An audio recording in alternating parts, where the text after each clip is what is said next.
ইমাম মুহাম্মদ ইবনে ইদ্রিস আল শাফি রাহিমাহুল্লাহ বলেন, মানুষ যদি কেবল সূরা আল আসর নিয়ে গভীরভাবে চিন্তা করত তবে সেটিই তাদের জন্য যথেষ্ট হতো। এ উক্তি কোনো আবেগী প্রশংসা নয়, বরং একটি গভীর বৈজ্ঞানিক ও আত্মিক সত্যের ঘোষণা। কারণ সূরা আল আসর মানব জীবনের সমস্যা, কারণ এবং সমাধান এই তিনটিকেই একত্রে সংজ্ঞায়িত করে।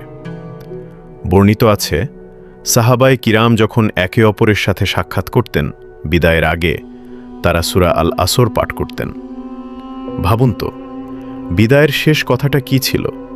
সময়, জীবন, সফলতা। তারা একে অপরকে মনে করিয়ে দিতেন, এই দুনিয়া স্থায়ী নয়, আমরা এখানে চিরদিনের জন্য আসিনি। আজ দেখা হলো, কাল হয়তো আর দেখা হবে না। জীবন ক্ষণস্থায়ী, সময় দ্রুত ফুরিয়ে যাচ্ছে, আর সফলতার পথ একটাই, নির্দিষ্ট, স্পষ্ট, আল্লাহর দেখানো পথ। তাই তারা দুনিয়ার গল্প দিয়ে বিদায় নিতেন না, তারা সময়ের কথা বলে বিদায় নিতেন, কারণ তারা জানতেন সবচেয়ে বড় ক্ষতি হল সময় হারানো। আল্লাহ কেন শপথ নেন? আল্লাহ কি শপথের প্রয়োজন বোধ করেন?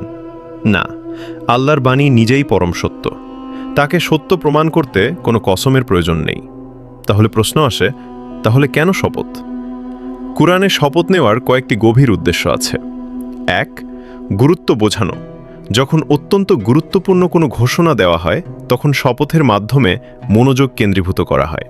এটি বলে দেয় এটি সাধারণ কথা নয়। ২. চিন্তা করতে বাধ্য করা শপথের বস্তুটি, যেমন সময়, সূর্য, রাত নিয়ে গভীরভাবে ভাবতে বলা হয়, অর্থাৎ শপথ নিজেই একটি চিন্তার দরজা খুলে দেয়। ৩. সতর্কবার্তা দেওয়া।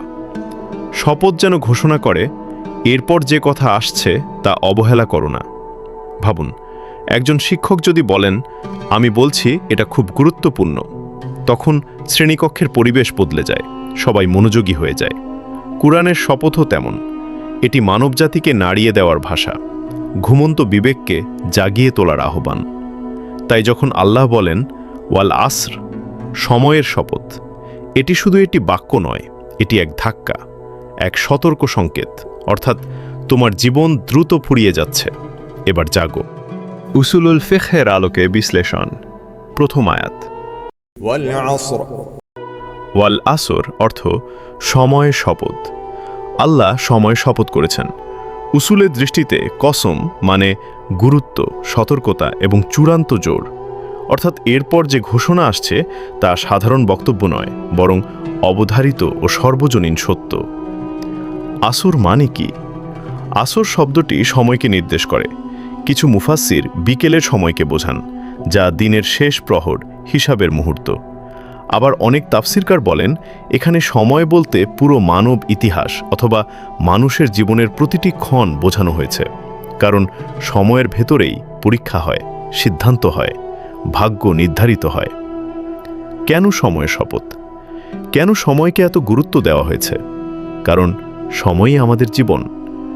এক জীবন মানেই সময়।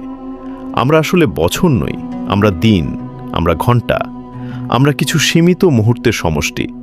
সময় শেষ মানেই এই জীবনের অধ্যায় শেষ। ২. সময় সবচেয়ে মূল্যবান সম্পদ। ধন সম্পদ হারালে আবার পাওয়া যেতে পারে, শারীরিক শক্তি কমে গেলেও ফিরে আসতে পারে, কিন্তু একটি মুহূর্ত চলে গেলে তা আর ফিরে আসে না। তাই সময়ের মূল্য অন্য সব কিছুর চেয়ে বেশি। ৩. সময়ই ক্ষতির কারণ। সময় থেমে থাকে না, আমরা ব্যবহার করি বা না করি, সময় কেটে যায়। যদি সময় সঠিক কাজে না লাগে, ক্ষতি স্বাভাবিক হয়ে যায়। ৪. সময় সাক্ষী।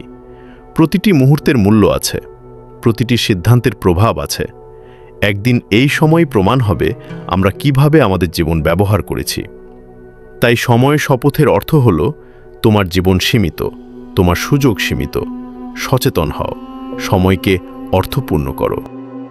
দ্বিতীয় আয়াত, ইন্নাল ইনসানা লাফি খুসর।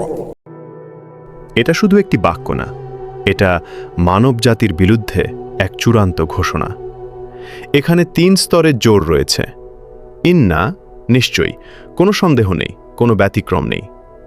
আল ইনসান, সমগ্র মানব জাতি, ধনী গরিব, শাসক শাসিত, জ্ঞানী অজ্ঞানী, আমি আপনি সবাই। লাফি, গভীরভাবে নিমজ্জিত, শুধু ক্ষতি না, ক্ষতির ভেতরে ডুবে আছে। ভাবুন, মানুষ নিজেকে সফল ভাবে, ক্যারিয়ার, সম্পদ, খ্যাতি, অনুসারী, কিন্তু আল্লাহর দৃষ্টিতে মূল অবস্থা কি?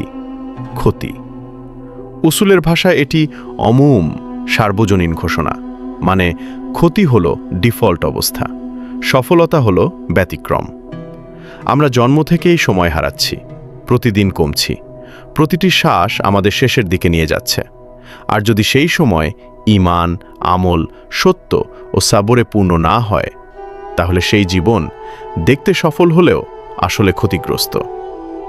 এই আয়াত আমাদের অহংকার ভেঙে দেয়, আমাদের ঘুম ভাঙায়, আমাদের জিজ্ঞেস করে, তুমি কি ব্যতিক্রমদের দলে নাকি সেই সমস্ত মানুষের ভেতর? তৃতীয় আয়াত, মুক্তির একমাত্র পথ। إلا الذين آمنوا وعملوا الصالحات وتواصوا بالحق وتواصوا بالصبر। সবাই ক্ষতিতে, সময় কাউকে ছাড়ে না, ঘড়ির কাঁটা কার জন্য থামে না, জীবন ফুরিয়ে যাচ্ছে নিঃশব্দে, অদৃশ্যভাবে। কিন্তু ইল্লা একটি শব্দ, একটি ব্যতিক্রম, একটি দরজা যা বাঁচাতে পারে পুরো জীবন। এক ঈমান, ভিতরের বিপ্লব। ঈমান শুধু মুখের শব্দ না, এটা হৃদয়ের বিপ্লব। যখন তুমি একা ঘরে, অন্ধকারে, কেউ দেখে না, তবু তুমি থেমে যাও, কারণ তুমি জানো তোমার রব দেখছেন। ঈমান হলো অন্ধকারে অদৃশ্য আলো, ভিড়ের মাঝে নীরব শক্তি, ভেঙে পড়ার মুহূর্তে অটল বিশ্বাস। দুই সৎকর্ম, ঈমান দাবি করে প্রমাণ, আর সেই প্রমাণ আমল, নামাজ, সততা, দান, ন্যায়। তুমি কি বলো সেটা না, তুমি কি করো সেটাই তোমাকে সংজ্ঞা দেয়। ঈমান যদি আগুন হয়, আমল তার উষ্ণতা। ঈমান যদি বীজ হয়, আমল তার ফল। তিন সত্যের উপদেশ, নীরবতা ভাঙার সাহস। তাওয়াসি মানে আমরা একে অপরের দায়িত্ব। তুমি একা বাঁচবে না, তুমি একা জান্নাতে যাবে না। সত্য বলা ঝুঁকিপূর্ণ, বন্ধু হারাতে পারো, সমালোচনা আসতে পারে, কিন্তু মনে রাখো, নীরবতা অনেক সময় অন্যায়ের পক্ষ নেয়। সত্য হলো আলো, আর আলো কখনো অন্ধকারকে ভয় পায় না। ধৈর্যের উপদেশ, শক্তির আসল রূপ। সত্যের পথে আঘাত আসবেই, ভুল বোঝাবুঝি আসবেই, একাকিত্ব আসবেই। তাই শুধু সত্য না, সবরও দরকার। সবর মানে দুর্বলতা না, সবর মানে ঝড়ের ভেতর দাঁড়িয়ে থাকা, কাঁদলেও ভেঙে না পড়া, হারলেও থেমে না যাওয়া। ঝড় আসে কিন্তু পাহাড় ভাঙে না। ঈমান ছাড়া আমল ভিত্তিহীন, আমল ছাড়া ঈমান অসম্পূর্ণ, সত্য ছাড়া সমাজ অন্ধ, সবর ছাড়া সংগ্রাম অস্থায়ী। এই চারটি একসাথে হলে মানুষ ক্ষতি থেকে মুক্ত হয়। এক মুহূর্ত ভাবুন, আজ যদি আপনার সময় শেষ হয়ে যায়, আজ যদি ঘড়ি থেমে যায়, আপনি কি সবাই ক্ষতিতে দলের একজন, নাকি সেই ইল্লা ব্যতিক্রমের অংশ? সূরা আল আসর শুধু ৩ আয়াত না, এটি জীবনের ব্লুপ্রিন্ট। সময় বইছে, নিঃশব্দে, দ্রুত, নির্মমভাবে। আপনি কি ভেসে যাবেন, নাকি ঈমান, আমল, সত্য আর সবরের নৌকায় উঠবেন? সিদ্ধান্ত আপনার, কিন্তু সময় কাউকে অপেক্ষা করে না।